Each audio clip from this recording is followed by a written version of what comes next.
லட்சியத்திற்கான பயணத்தில் எதிரிகளை வீழ்த்துவதற்காகவோ அல்லது சுரணையற்ற சமூகத்தில் ஒரு எழுச்சியை ஏற்படுத்துவதற்காகவோ ஒருவர் தம் உயிரை அர்ப்பணிப்பார் எனில் அவரை தற்கொலை போராளி என்கிறோம். முள்ளிவாய்க்கால் அழிப்பினையொட்டி தமிழகத்தில் ஏற்பட்ட கொந்தளிப்பிற்கு மிக மிக முக்கிய காரணி ஈகி முத்துக்குமாரின் தற்கொலை போராட்டமே. நாம் அறிந்த வரையில் தற்கொலை போராளிகளுக்கென தனி பாசறையை கரும்புலிகள் என்ற பெயரில் உருவாக்கியவர்கள் தமிழீழ விடுதலை புலிகள்தான். கரும்புலிகளின் ஈடு இணையற்ற தியாகம் விடுதலை புலிகள் இயக்கத்தின் மீதான தியாக உணர்வை மென்மேலும் உயர்த்தியது என்றால் மிகையாகாது. எனினும் தற்கொலை போராளிகளின் தொடக்கம் 2ஆம் உலகப் போரில்தான் என்கிறது எழுதப்பட்ட வரலாறு. ஜெர்மனிக்கும் ஜப்பானிக்கும் இடையே நீர்மூழ்கி கப்பலில் நடைபெற்ற யுத்தத்தில் சப்பானிய வீரர்களின் தற்கொலை போராட்டமே இதற்கான தொடக்கமாக கருதப்படுகிறது. ஆனால் 2ஆம் உலகப் போர் நடைபெறுவதற்கு 150 ஆண்டுகளுக்கு முன்னரே பிரித்தானியர்களை எதிர்த்து தமிழ் மண்ணில் நடைபெற்ற போர்க்களத்தில்தான் முதலாக தற்கொலை போராளி உருவானார் என்பது நாம் அறியாதது. அந்த ஈகத்துக்குரிய வீர மங்கையின் பெயர் குயிலி. அவர் பெண் என்பதால் மட்டுமல்ல, சேரியில் பிறந்தவர் என்பதாலும் வரலாற்றின் பக்கங்களில் வஞ்சிக்கப்பட்டிருக்கிறார் என்பதை நமக்கு உணர்த்துகின்றது. குயிலியின் பின்னணியை பார்ப்போமானால், குயிலியின் தாயார் ராக்கு வீரமிக்க துணிச்சலான பெண்ணாக காணப்பட்டார். அவர்களது விவசாய பயிர்களை ஒரு காலை தினமும் தொடர்ந்து நாசமாக்கி வந்தது. அந்த காளையின் அருகில் ஆண்கள் செல்வதற்கே அச்சம் கொள்வார். ஆனால் ராக்கு அந்த காளையை துணிச்சலுடன் அடக்க முற்பட்டு வீரமரணம் அடைந்தார். அதன் பின்னர் குயிலியும் தந்தையும் அவர்களது சொந்த ஊரிலிருந்து புறப்பட்டு சிவகங்கை அருகில் உள்ள முத்துப்பட்டி என்ற கிராமத்திற்கு குடிபெயர்ந்தனர். குயிலி இயல்பாகவே அவளது தாயாரை போல துணிச்சலான வீரம் பொருந்தியவளாக காணப்பட்டாள். அத்துடன் அவளது தந்தையார் குயிலின் சிறு வயது முதலே அவளுக்கு வேலு நாச்சியாரின் வீர சாகசங்களை கூறியும் தனக்கு தெரிந்த போர் முறைகளையும் கற்பிக்கிறார். அவை அனைத்திலும் குயிலி சிறப்பு பெற்று காணப்படுகிறாள். ஆங்கிலேயர்களை எதிர்த்து தமிழ் மண்ணில் நடைபெற்ற அந்நிய எதிர்ப்பு போராட்டத்தில் புலித்தேவன், சுந்தரலிங்கனார், ஒண்டி வீரனார் போன்ற தியாகிகளின் பட்டியலில் சிவகங்கை சீமையின் ராணி வேலு நாச்சியார், மருது பாண்டியர்களின் வீரம் செறிந்த வரலாறுகள் காலத்தால் அழிக்க முடியாதவை. 1750ஆம் காலகட்டத்தில் ஏறக்குறைய புலித்தேவரும் ஒண்டி வீரரும் நெல்லை சீமையில் ஆங்கிலேயரை எதிர்த்து போரிட்ட காலகட்டத்திற்கு பிறகு சிவகங்கை சீமையில் முத்துவடுகநாதர் ஆங்கிலேயரையும் அவர்களது கூட்டாளியான ஆற்காடு நவாப்புகளையும் எதிர்த்து போரிட்டு கொண்டிருந்தார். ஒரு கட்டத்தில் சூழ்ச்சியால் முத்துவடுகநாதர் எதிரிகளால் கொல்லப்படுகிறார். உடன் அவரது 2வது மனைவி கௌரி நாச்சியாரும் கொல்லப்படுகிறார். இந்நிலையில் இலங்கை நாட்டை மீட்டெடுக்க முத்துவடுகநாதரின் முதல் மனைவியான ராணி வேலு நாச்சியார் சபதமேற்கிறார். அதற்காக திண்டுக்கல்லை மையமாக கொண்டு ஆட்சி நடத்தி வந்த ஐதர் அலி, அவரது மகன் திப்பு சுல்தான் மற்றும் விருப்பாட்சி கோபால் நாயக்கர் ஆகியோரின் உறுதுணையோடு 8 ஆண்டுகள் தலைமறைவு வாழ்க்கை நடத்தி பெரும் படையை கட்டமைத்து சிவகங்கை சீமையை மீட்டெடுத்தார் வேலு நாச்சியார். வேலு நாச்சியாரின் போர்ப்படையில் வால்படை, வளரைப்படை, பெண்கள் படை ஆகிய 3 பிரதானமானவை. வால்படைக்கு தலைமையேற்றவர் சின்னமருது, வளரைப்படைக்கு தலைமையேற்றவர் பெரியமருது, பெண்கள் படைக்கு தலைமையேற்றவர் தான் குயிலி.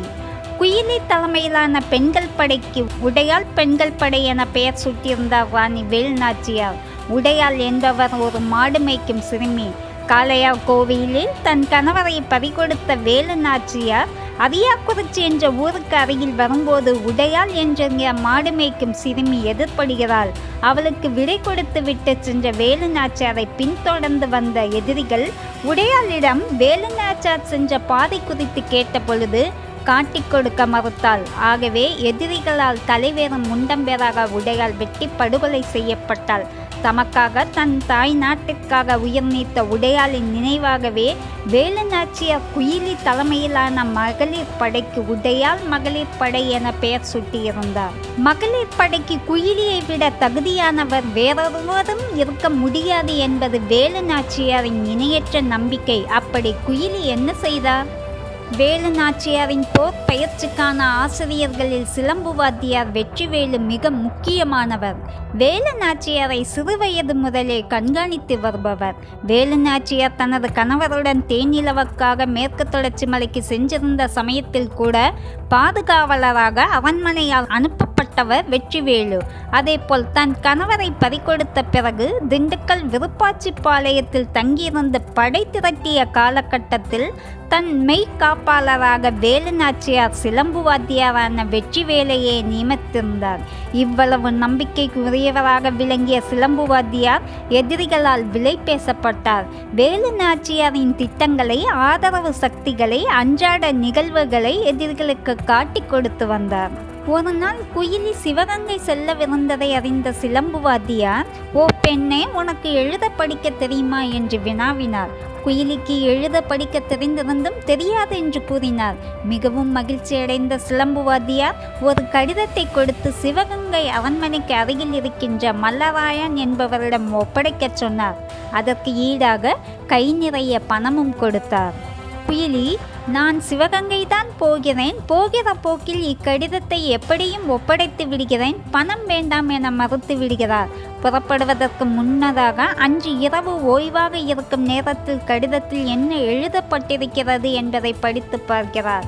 வேலு நாச்சியாரின் அன்றாட அசைவுகளையும் அவரை வீழ்த்திட அடுத்து எதிரிகள் மேற்கொள்ள வேண்டிய பணிகள் குறித்தும் சிலம்பு வாத்தியார் அதில் குறிப்பிட்டிருந்தார். ராணியார் தன் தந்தை போல பாவிக்கும் சிலம்பு வாத்தியாரா இப்படி காட்டிக் கொடுக்கிறார் என்பதை அதிர்ச்சியடைந்து ஆவேசமானார் குயிலி.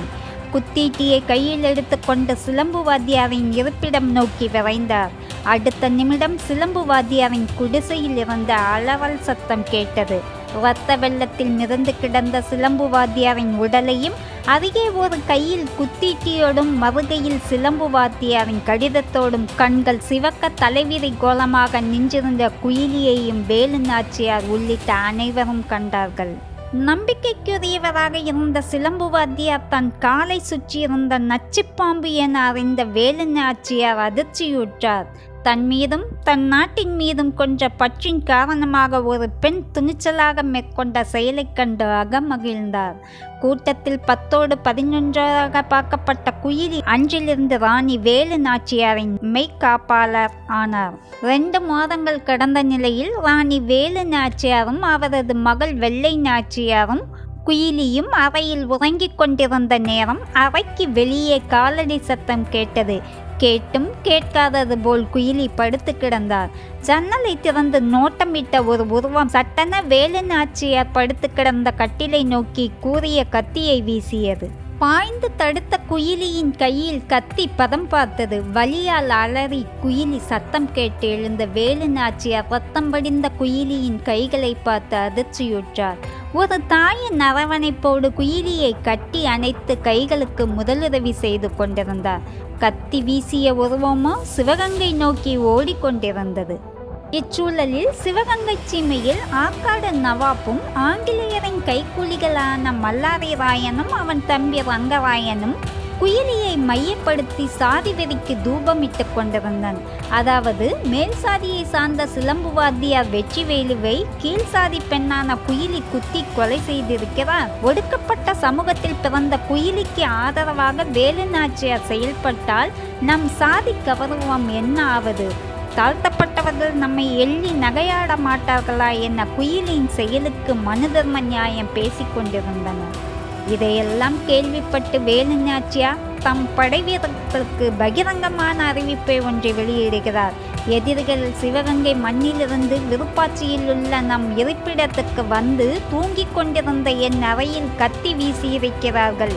இது என்னை கொல்வதற்காகவா அல்லது குயிலியை கொல்வதற்காகவா என்பது ஒரு பக்கம் இருக்கட்டும். ஆனால் இத்தனை துணிச்சலாக என் அறைக்கு அவர்கள் எப்படி வந்தார்கள் என்பதுதான் என் கேள்வி. நம் படை வீரர்களின் ஆதரவு இல்லாமல் அவர்களுக்கு இந்த துணிச்சல் வந்திருக்காது. சிவகங்கையில் நம் எதிரிகள் கடைசியாக என்னை வீழ்த்துவதற்காக எடுத்துள்ள சாதி என்னும் ஆயுதம் நம் வீரர்களையும் பதம் பார்த்திருப்பதாகவே நான் கருதுகின்றேன். என்னுடைய அனைத்து விதமான சலுகைகளையும் சன்மானங்களையும் பெற்றுக்கொண்ட சிலம்பு வாத்தியார் எனக்கு துரோகம் செய்தார். ஆனால் எந்த விதமான சலுகைகளையும் பெறாத குயிலி என் உயிரை காப்பாற்றியிருக்கிறாள். சிலம்பு வாத்தியார் என் சொந்த சாதிக்காரராக இருந்தாலும் அவர் எனக்கு துரோகம் அல்லவா இழைத்தார். ஆனால் குயிலி வேறு குலத்தில் பிறந்திருந்தாலும் நம் நாட்டிற்கு துரோகம் இழைத்தவர்களை கண்டறிந்து கலைதானே எடுத்திருக்கிறாள். உங்களுக்கு சாதிதான் முக்கியம் என்றால் நீங்கள் இந்த நிமிடமே என்னுடைய படையில் இருந்து விலகிக் கொள்ளலாம். சாதி வெறி பிடித்தவர்கள் எனக்கு தேவையில்லை. வேலு நாச்சியாரின் இந்த அறிவிப்பு கடுமையாக இருந்தாலும் கூட அது நியாயமாகப்பட்டதால் அனைவரும் ஏற்றுக்கொண்டனர். ஆனால் குயிலி வேலு நாச்சியாரின் நெஞ்சில் பன்மடங்கு உயர்ந்தார். மெய்க்காப்பாளராக விளங்கிய குயிலி பெண்கள் படைக்கு தலைமையாக்கப்பட்டார். நாட்கள் கடந்தன. 8 ஆண்டுகளுக்கு பிறகு போருக்கு தேவையான தளவாடங்கள் வந்து சேர்ந்தன.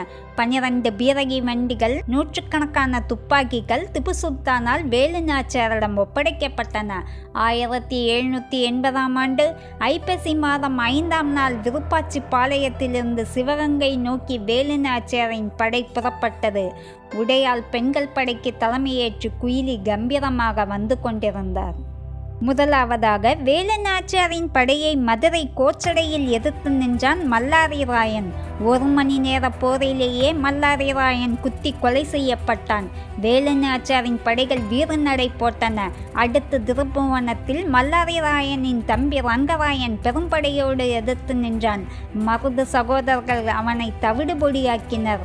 அடுத்து வெள்ளைக்கார அதிகாரிகள் மார்டின்ஸ், பிரைடன் மற்றும் நவாப்பின் படைத்தளபதி பூரிகான் தலைமையில் மானாமதுரையில் மாபெரும் படை எதிர்த்து நின்றது.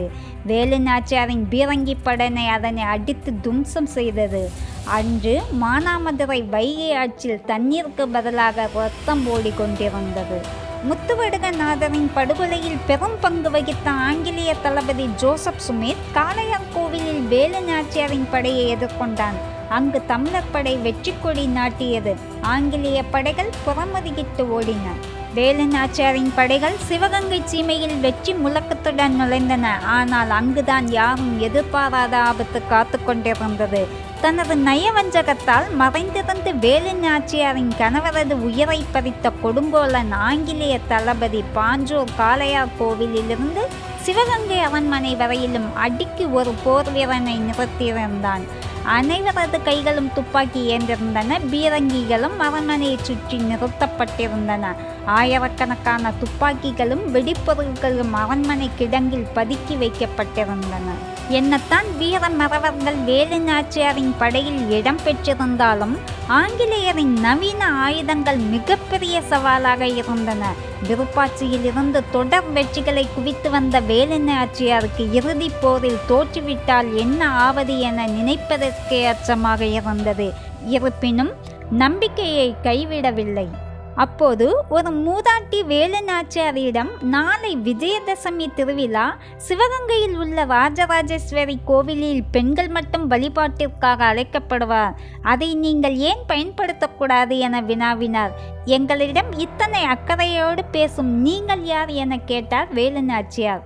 பதில் கூறாமல் மூதாட்டி நழுவ முற்பட சின்ன மருது மிக கடுமையாக வால்முனையில் நிறுத்தி கேட்டார்.